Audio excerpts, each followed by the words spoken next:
Bismillahirrahmanirrahim. Assalamu alaikum, dear candidates. I am your mentor Muhammad Faizan, an ex-Air Force personnel from EduSmart, the best coaching academy. और आज की इस video में हम इंशाल्लाह Pakistan air force के लिए फिजिक्स पोर्शन स्टार्ट करेंगे। इंग्लिश पोर्शन पे हम 2 लेक्चर्स दे चुके हैं जिसमें हमने बेसिक बेसिक चीजें डिस्कस की थी। आज हम फिजिक्स पोर्शन को स्टार्ट करेंगे एंड आफ्टर दैट ऑब्वियसली हमारा मैथ्स पे और इंटरव्यू पे लेक्चर आएगा। अगर आपने अभी तक हमारे चैनल को सब्सक्राइब नहीं किया हुआ तो सब्सक्राइब कर ले। एज वेल लेक्चर स्टार्ट करने से पहले एक दफा दुरूद पाक पढ़ ले। बिस्मिल्लाहिर्रहमानिर्रहीम। अल्लाहुम्मा सल्ली अला सय्यिदिना व मौलाना मुहम्मदिन नबिय्यिल उम्मी व अला आलिहि व सल्लिमु तस्लीमा। सो बेटा, आज का हमारा जो लेक्चर है दैट इज लेक्चर नंबर 6 और इसमें हम फिजिक्स को डिस्कस करेंगे। ऑब्वियसली हमारे कुछ टॉपिक्स होते हैं हर लेक्चर के लिए। इस लेक्चर में हम मेजरमेंट्स डिस्कस करेंगे, motion, force, work and energy. So our first topic for today is physical quantities. Physical quantities वो क्वांटिटीज होती हैं जिनको हम मेजर कर सकें। क्वेश्चन पेपर में आ जाता है कि मेजरेबल क्वांटिटीज को हम क्या कहते हैं, फिजिकल क्वांटिटीज। अब इनकी examples like length, mass, time, force, velocity, energy, work, हर एक क्वांटिटी ये फिजिकल क्वांटिटी। अब फिजिकल क्वांटिटी की मजीद 3 किस्में होती हैं। आप इसमें दो तो हम पढ़ते रहते हैं जिसमें हमने बेसिक क्वांटिटीज हैं, ठीक है, और कुछ सप्लीमेंट्री जो यूनिट्स होते हैं इसको हम कहते हैं सप्लीमेंट्री क्वांटिटीज, और कुछ ड्राइव्ड क्वांटिटीज होती हैं। ओके, एसआई यूनिट्स पेपर में ज्यादा पूछे जाते हैं, सो एसआई यूनिट से हम स्टार्ट लेते हैं। लेंथ का जो एसआई यूनिट है वो मीटर है, मास का kilogram, time second, force Newton, work energy का जूल, पावर का वाट, मेजरमेंट का किलोग्राम मीटर पर सेकंड एंड प्रेशर का पास्कल। इसी तरह प्रेशर का एक और यूनिट है न्यूटन पर मीटर स्क्वायर। ये भी आपको पता होना चाहिए, बड़ा इंपॉर्टेंट है ये।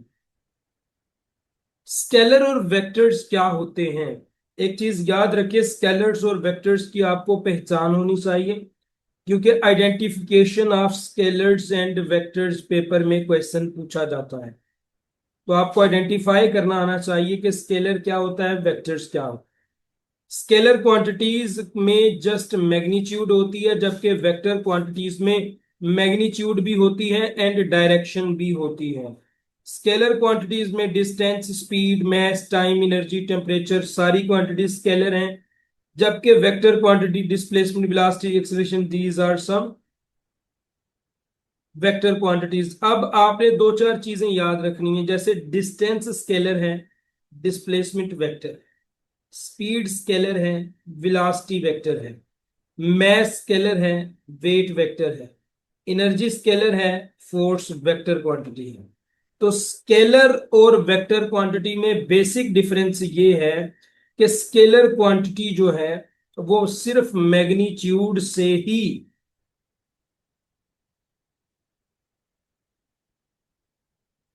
सिर्फ उसमें मैग्नीट्यूड ही होती है, जबकि जो वेक्टर क्वांटिटी है इसमें मैग्नीट्यूड के साथ साथ डायरेक्शन का पता होना भी जरूरी होता है।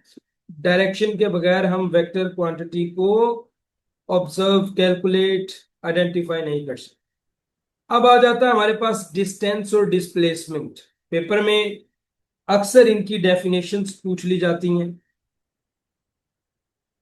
सो आपको इनका आइडिया होना चाहिए कि डिस्टेंस क्या है।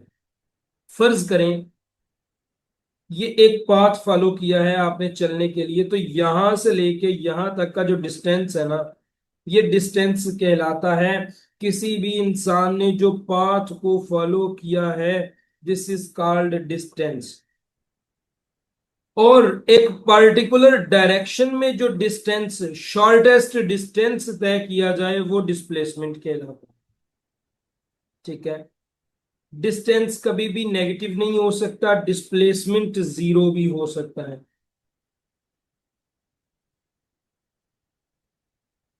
उसके बाद स्पीड एंड वेलोसिटी है। Speed is the distance travelled per unit time, velocity जो है वो डिस्प्लेसमेंट पर यूनिट टाइम है। इसमें डिस्टेंस ओवर टाइम, इसमें डिस्प्लेसमेंट ओवर टाइम।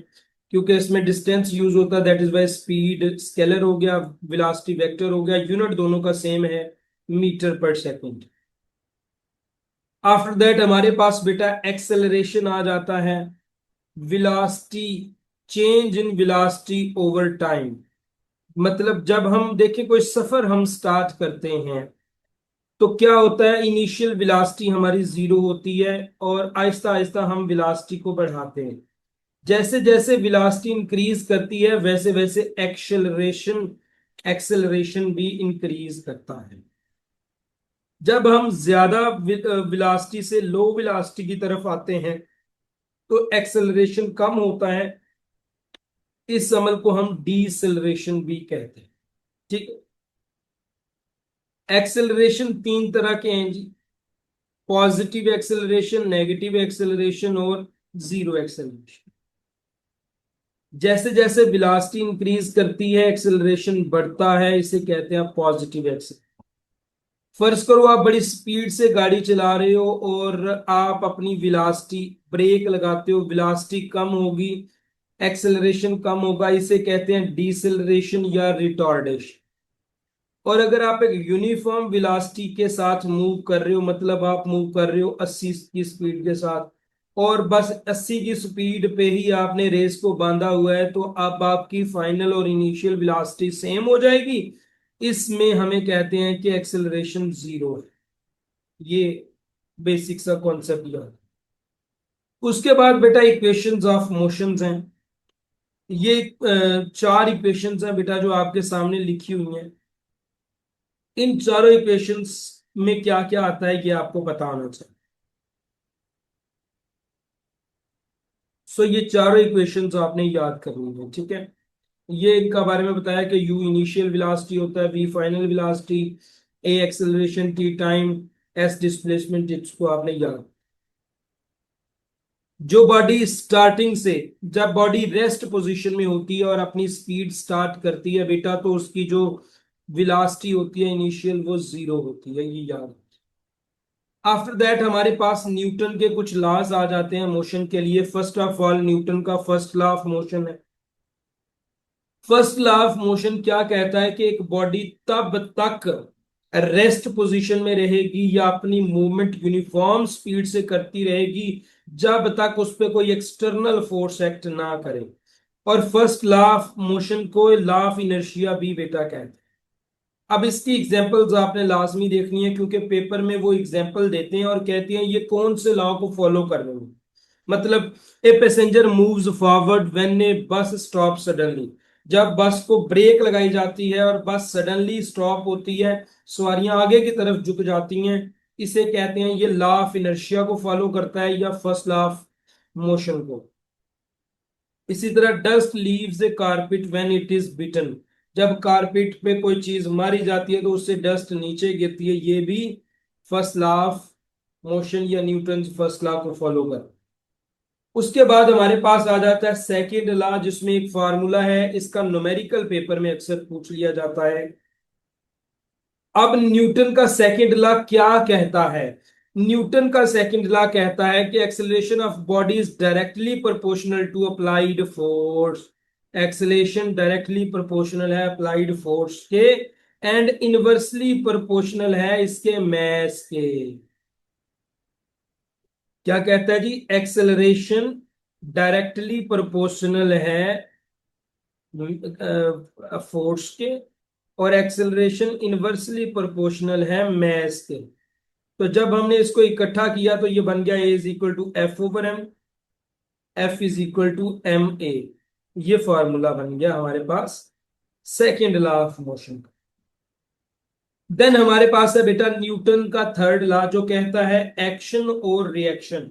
हर एक्शन का एक रिएक्शन होता है, बस एक्शन रिएक्शन से अपोजिट समझ होता है, इक्वल है। इसके examples are recoil of gun, rocket launch, walking on the ground, swimming. These are some important examples for Newton third law और आपको ये एग्जांपल्स आने चाहिए। आफ्टर दैट पॉइंट नंबर 8 हम अभी डिस्कस करते हैं, momentum.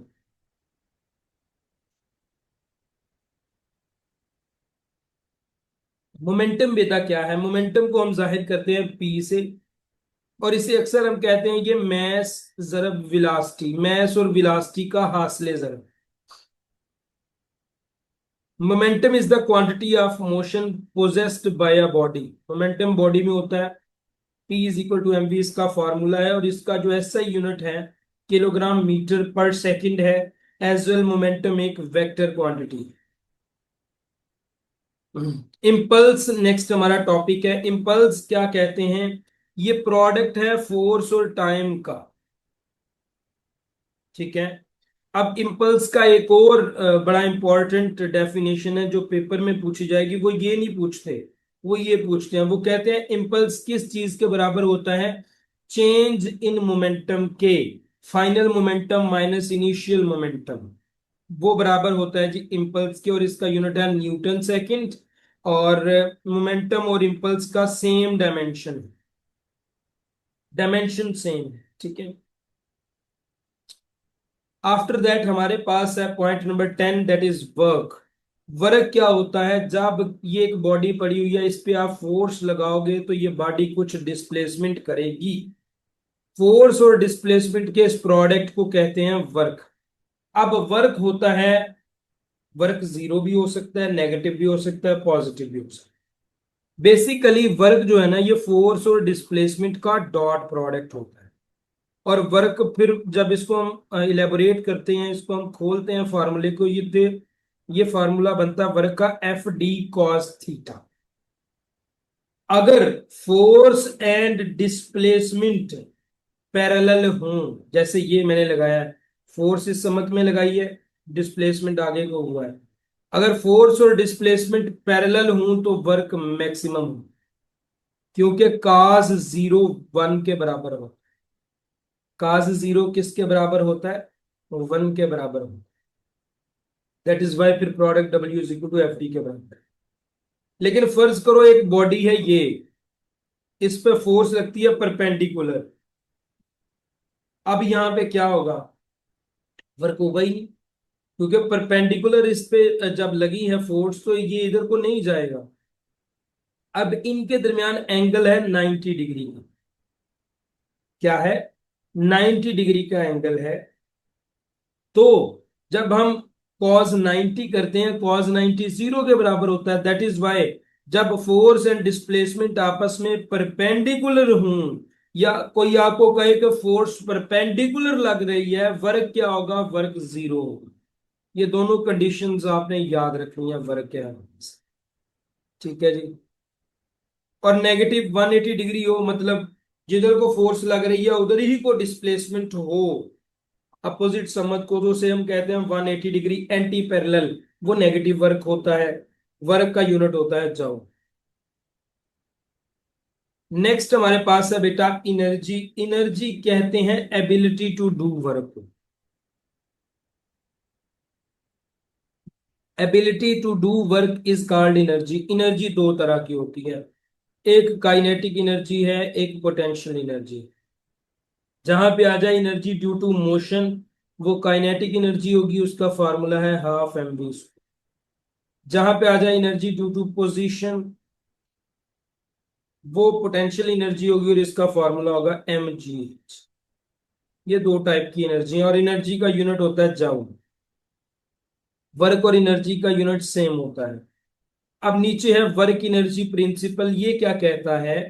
The net work done on a body is equal to the change in kinetic energy.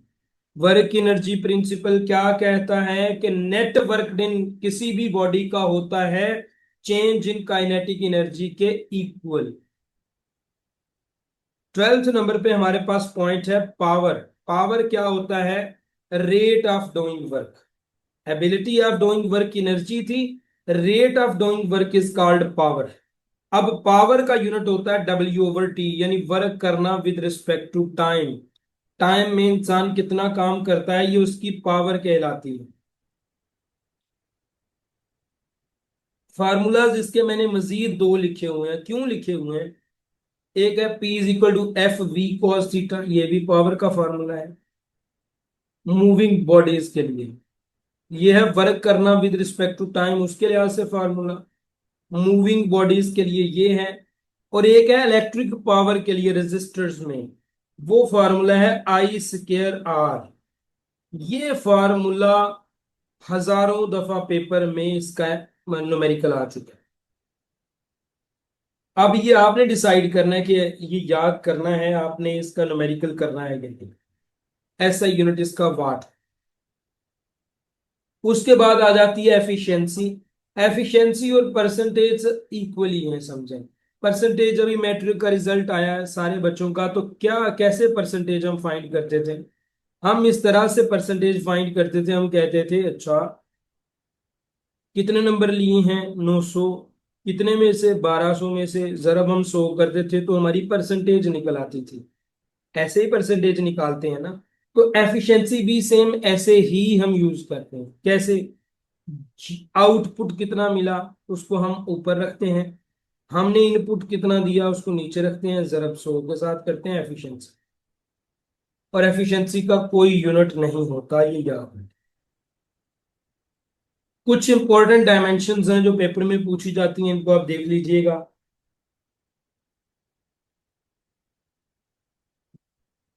ये डायमेंशंस लाजमी आपने देख के जाना है, पेपर में पूछी जाएंगी।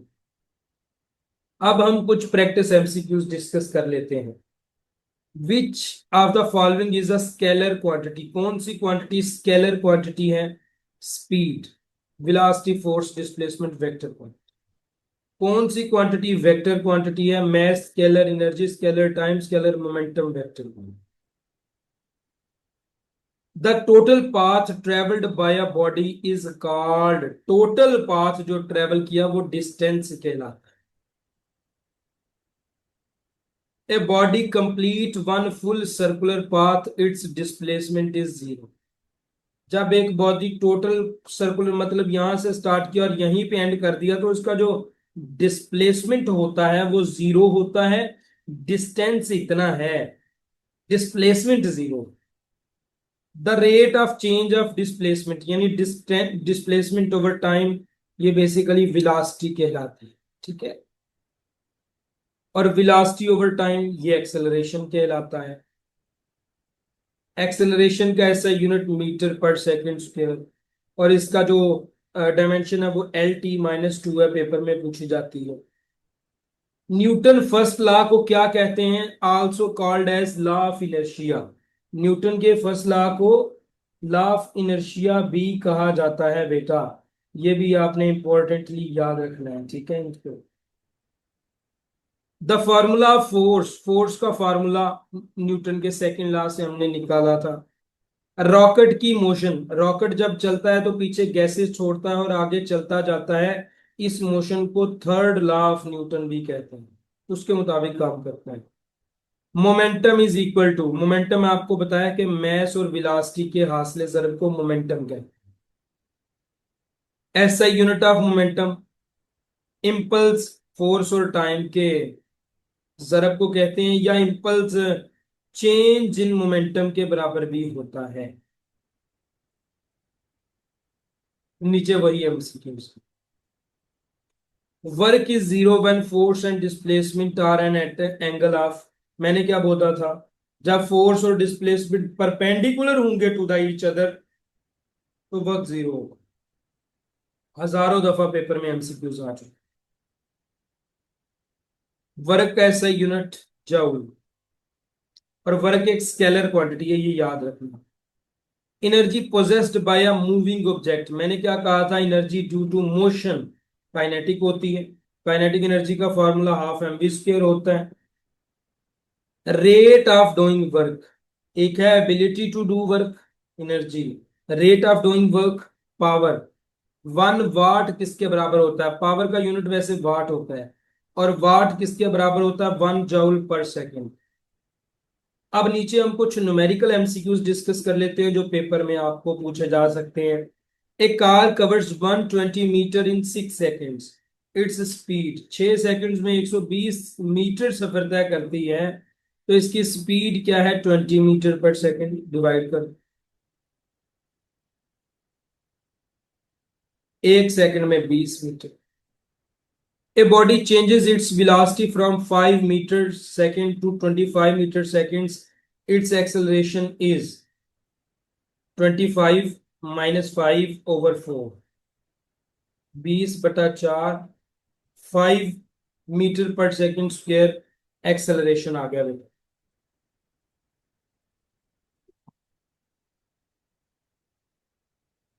A body starts from the rest, यानी जो इसकी इनिशियल वेलोसिटी है वो 0 है।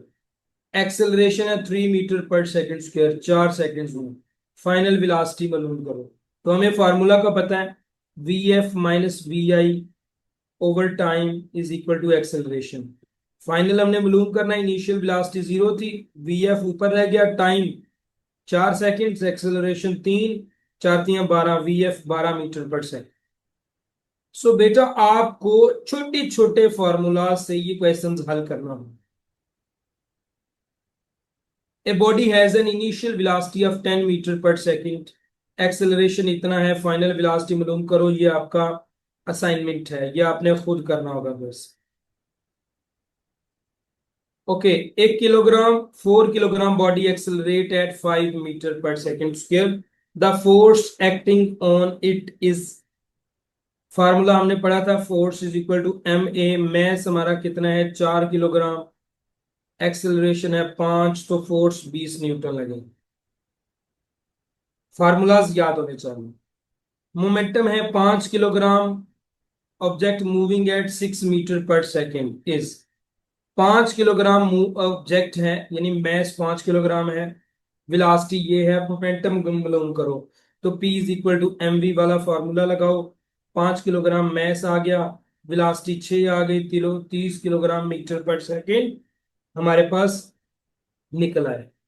A force of 10 newton, force है 10 न्यूटन की, टाइम है 4 सेकेंड्स। इंपल्स मालूम करना, I is equal to F ज़रब टी, 10 × 4 40 न्यूटन सेकेंड जवाब आ गया। फोर्स है 20 न्यूटन की, object throw 5 metre in the same direction, work done is. अब देखो सेम डायरेक्शन कह रहा है, सेम डायरेक्शन का मतलब एंगल 0 का, cos 0 1, work is equal to F D cos theta. Formula आ गया। फोर्स 20 न्यूटन की है, डिस्टेंस 5 मीटर है, cos थीटा कह रहे हैं सेम डायरेक्शन, तो थीटा हो गया 0, cos 0 1 के बराबर होता है। जब इनको जरब करेंगे ये आ जाएगा 100, वर्क का unit joule. A 2 kilogram body moves at 4 metre per second, kinetic energy half M V square इसका फार्मूला है। मैस है 2 किलोग्राम, वेलोसिटी है 4 का स्क्वायर 16, जरब हाफ फार्मूला का, तो 16 इसका आंसर है। A 3 kilogram body raised at height of 4 metre, G 10 metre per second लो, तो पोटेंशियल एनर्जी क्या होगी? फार्मूला है एम जी एच।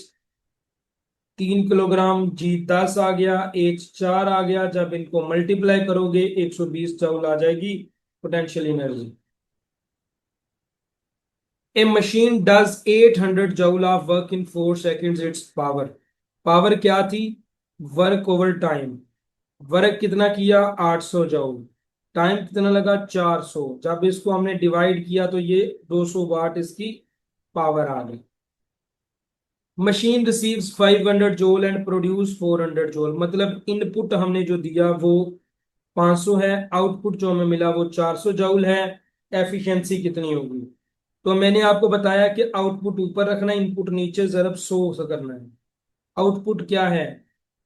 400, इनपुट क्या है? 500, जरब कितनी है? 100। जब आप जरब करोगे 5 8 पर 40, 80% इसकी एफिशिएंसी। सो इजी वे में आपने इन क्वेश्चंस को करना है। एक बॉडी का मोमेंटम है 40 किलोग्राम, मैस है 8 किलोग्राम, उसकी वेलोसिटी कितनी है? P is equal to M V. Momentum कितना है? 40, मैस कितना है? 8, वेलोसिटी डिवाइड करोगे ये बन जाएगा 5, वेलोसिटी 5 मीटर।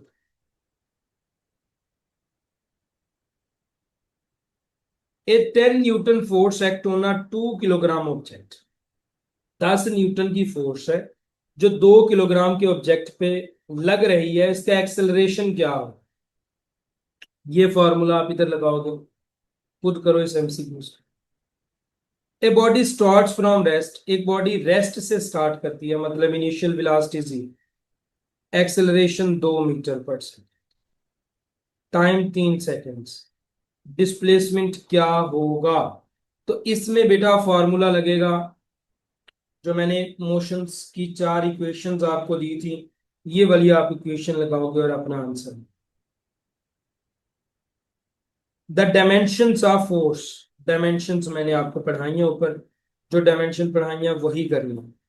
ये क्वेश्चन है 1000 से ज्यादा मरतबा आ चुका है पेपर में कि कौन सी क्वांटिटीज की डायमेंशन सेम होती है, मोमेंटम एंड इम्पल्स की डायमेंशन सेम होती है।